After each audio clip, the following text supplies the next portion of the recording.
Hi, and welcome back to Andrew Gamero Coaching and NoPainAllGain.ca. Today we're talking about tips for when anxiety strikes.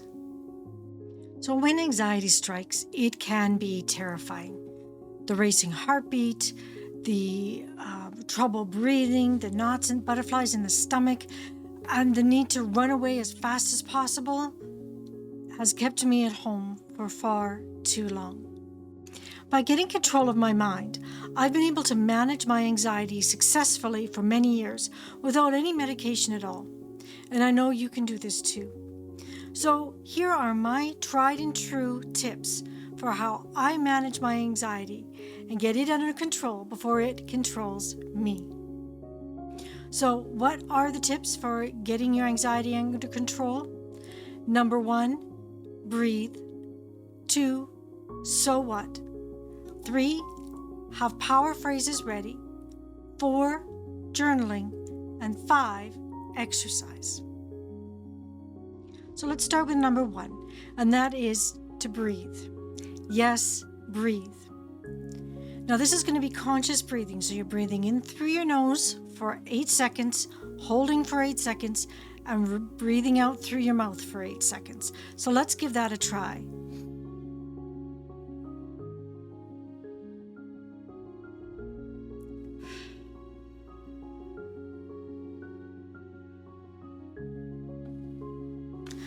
Wow, so just even doing that once, I've been able to just totally calm down my body.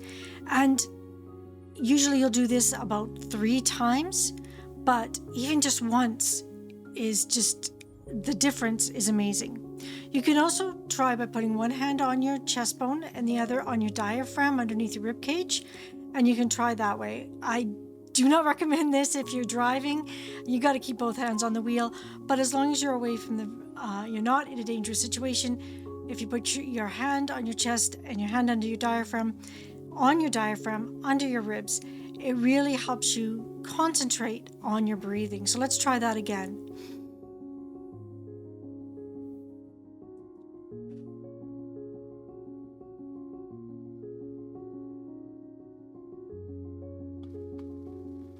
Yeah, it feels amazing.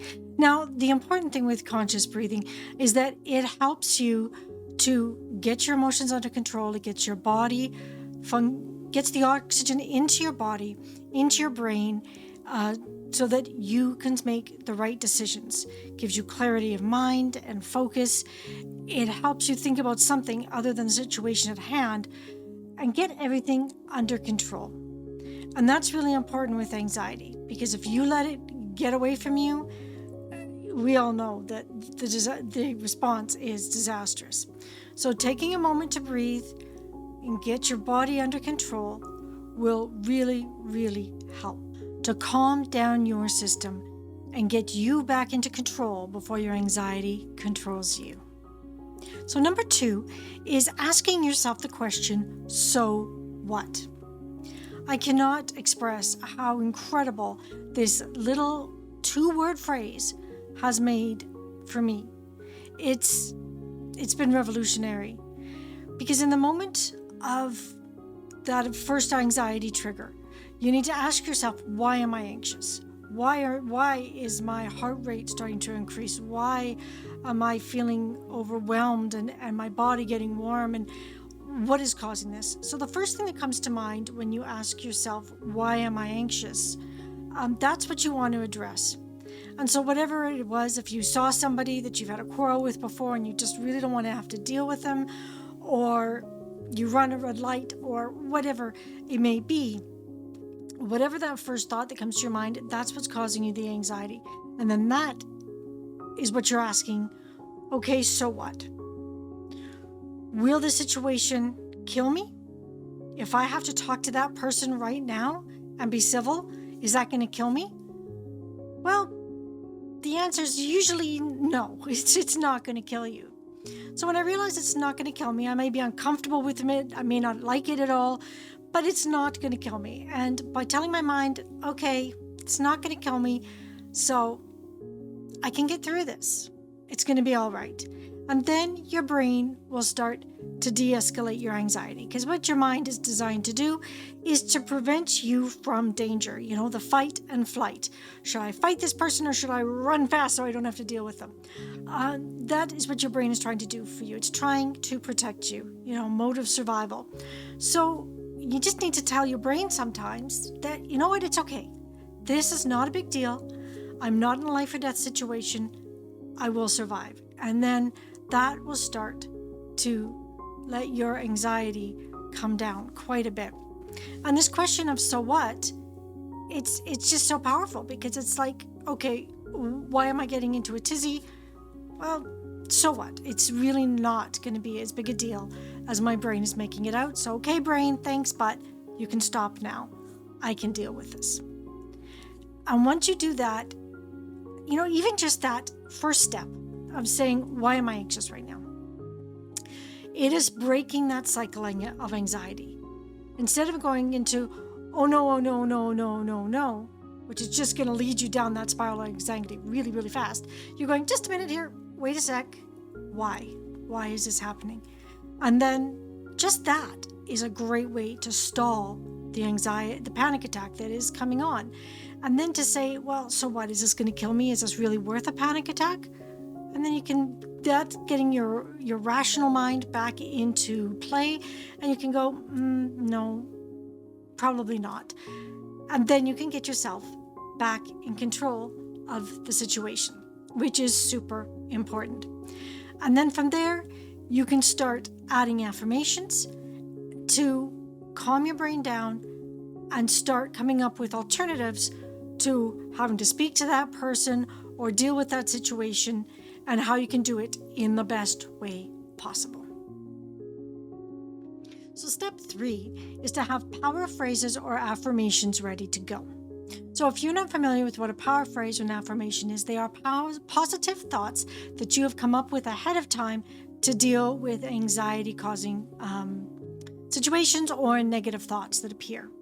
For most of us, it's going to be that same trigger that sets off our anxiety and negative thoughts about ourselves. So if we have answers to that, positive answers that kind of neutralize it and even make it better, if you have those ready to go, then the minute you identify what the issue is, you can then go, nope, don't think that way anymore. I can get through this. I'm awesome. There's nothing I can't do. So this is really, really important when you're dealing with anxiety. Because our brains, God created us with the most incredible bodies. I mean, it's outstanding. I mean, there's still not a computer with all the AI breakthroughs that they're having and brilliant minds in the world. They still cannot come up with a computer or a program that can do what our mind does. God's just that outstanding. And what our brain does is that when you have a negative thought, it creates a groove in your brain, your subconscious part of your brain. And so every time you repeat that thought, that groove gets deeper and deeper. And the deeper the groove, the more often that is going to pop up as your default mode. But our brains are so awesome that you can do that even if you tend to be more on the negative side like I am and have been working against for many years. You can do the same with positive affirmations. Your subconscious doesn't care if it's positive or if it's negative. If you keep thinking it, your subconscious is going to believe it's true.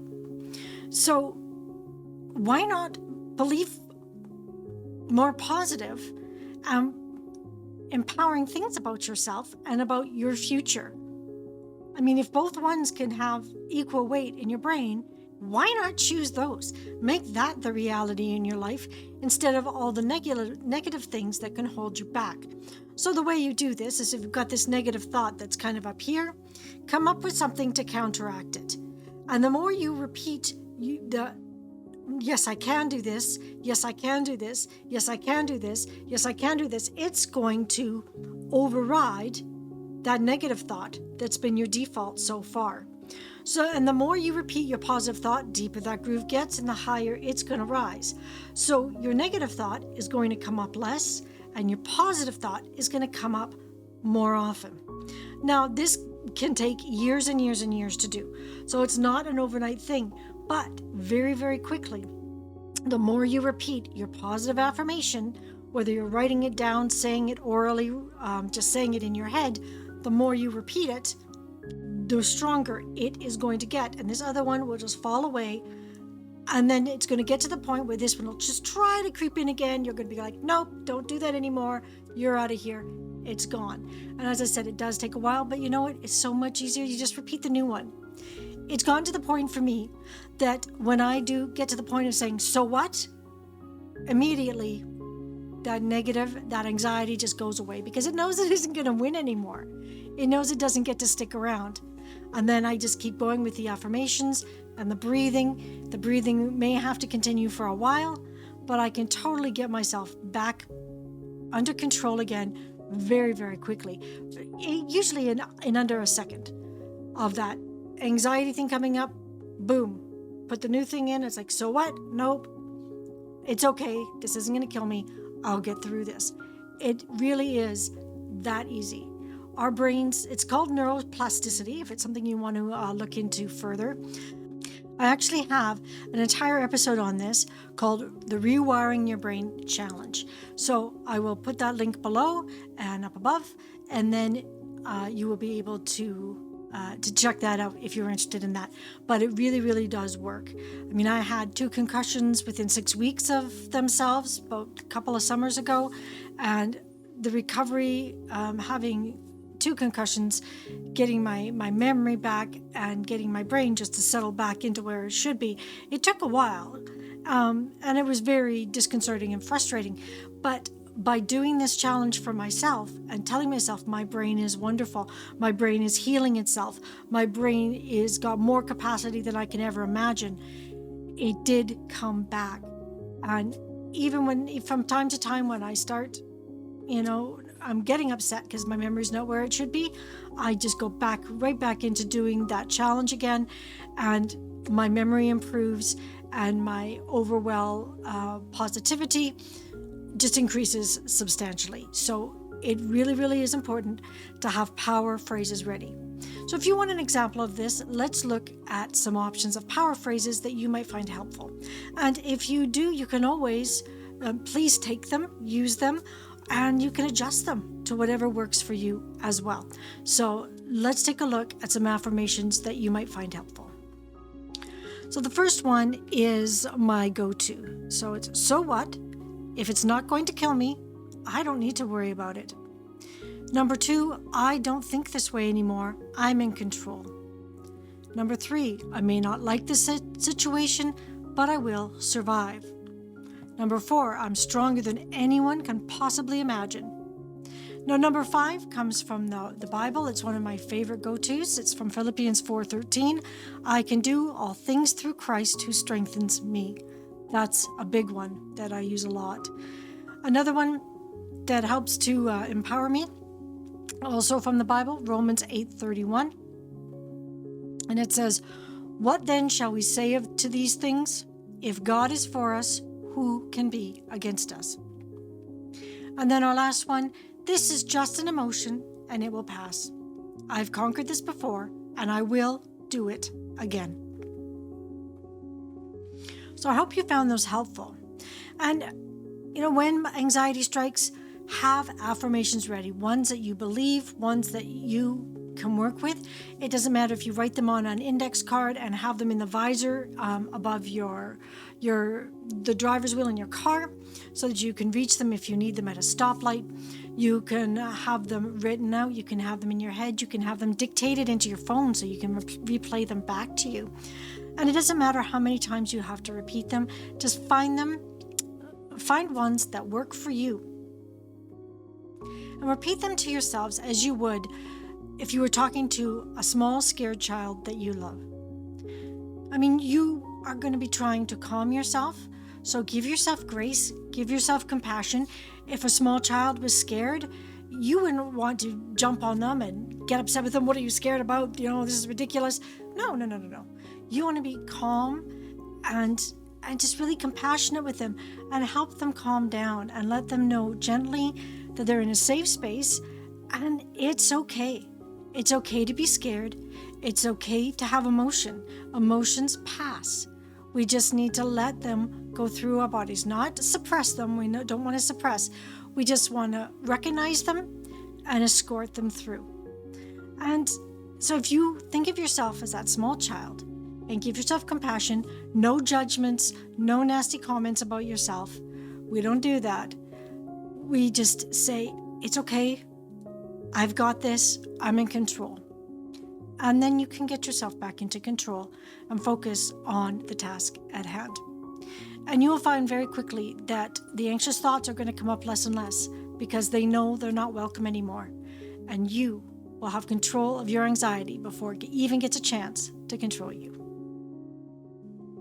Now, our next step is journaling.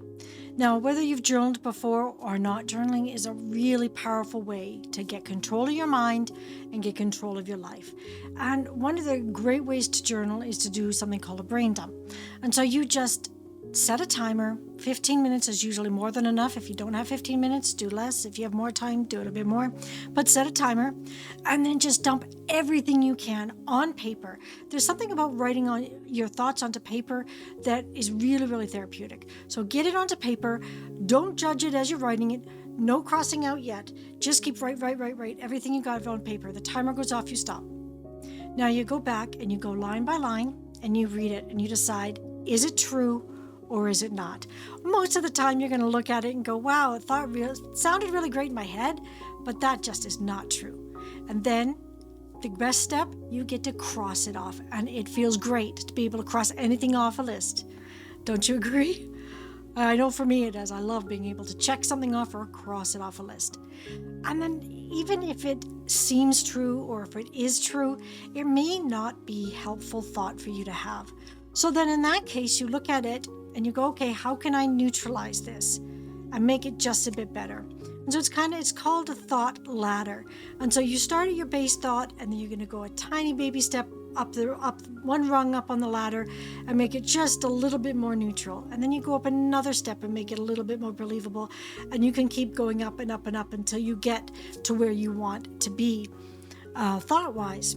And so here's an example of how you can go through this thought ladder. So you can start, maybe your first thought was, I hate feeling like this. Okay, your next step up could be, I don't like feeling like this, but it's just an emotion and it will pass. Now you've neutralized it. And then your next step up could be, I know this feeling and it no longer has any power over me. I am awesome. So as I said before, just because a thought may be true or seem true, that doesn't mean it's helpful. So when you can create a new thought that empowers you to feel better about yourself or the situation, you are making huge strides in de-escalating your anxiety. And that's the great thing about power thoughts and affirmations, is that they empower you to gain control. And that's the thing with anxiety. Anxiety makes us feel like we don't have any control. And nobody likes that feeling. So in order to get control back, you need to feel empowered. And you can empower yourself with power phrases and affirmations. And this way, you can let your anxiety know that it no longer has control over you, and you can put it in the back seat where it belongs. So if you've been with me for a while, you know that exercise is a really big deal for me. And so our next step is about exercise. And exercise is so incredibly helpful with helping you work through your anxiety and depression. Because when you get outside and move your body, you start to release the happy endorphins in your body that make us feel like we can conquer the world. So if you're feeling down, if you're feeling anxious, get outside and exercise. Whatever form that takes for you that you enjoy, do it. Whether it's a walk, a run, you can even run inside on a treadmill, lifting weights, doing ballet, soccer, basketball, football. If you like to go skiing, riding a bike, going swimming, whatever works for you is perfect. Because when you exercise, you're going to be burning up that and pent-up energy that's inside of you. It also gets you out of the environment that's causing you the anxiety in the first place, especially if it's a work situation. If you're getting frustrated with work, go run the stairs, go walk up and down the stairs for 5-10 minutes, come back in, or get outside. If you get outside, you get the fresh air, you get the sunshine. Even through the clouds, you're getting sunshine, which is really important. When you get outside and the sun hits your skin, you start to build up vitamin D, which helps you build melatonin. Melatonin helps you sleep at night. And when you can sleep at night, then you're going to have a better day in the morning. I mean, sleep is so incredibly important. If you don't get 8 to 10 hours of sleep at night, you are sabotaging yourself immensely. And in the world today, we've got a culture that says, do more, do more, do more, sleep less, sleep less. I've even heard some shows say you can sleep when you die. It's like, no. You need sleep. It's really, really important. It's going to affect your weight. It's going to affect your emotions, how you deal with other people, your productivity, everything. When you sleep at night, I mean, this is how incredible God is. When He created our bodies, He gave us a body clock that needed to sleep. And while you sleep, your cells are replicating themselves. They're cleaning out the dead cells and the damaged cells and getting them out of your body. So you need sleep. If you're not getting enough sleep, your body can't do the repair work it was designed to do, and you will get sicker and sicker and sicker. I mean, that is why lack of sleep is a form of torture that are used by different government intelligence agencies to try to get people to snap and tell more information that they want to, is because it is proven that lack of sleep will cause mental decline and as well as physical. So make sure you're getting sleep. What's one guaranteed way you're going to get sleep? Exercise. So you're burning up energy and tiring your body down so it can sleep. So exercise is just vital for everything you want to do in your life.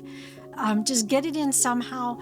30 minutes a day, just walking every day is lots for most people. Well, maybe not lots, but it will be enough to help you sleep at night, help you oxygenate your body and start and feel better and get those happy endorphins running through your body so you can live a happier and healthier life. So in conclusion, I hope you can now see that you can control your anxiety when you have the right tools to do it. I really encourage you to try these 5 steps that I've outlined today. And maybe some might work better for you than others, but give them a try. They have really revolutionized my life. I used to be on medication for anxiety, for depression. I haven't been for about 4 or 5 years now, because I have used these tips. I've learned these tips. I've used them, and they work for me. So that now I can live a happier, more involved life with my family, with my friends, with my coworkers, and it's such a better way to live.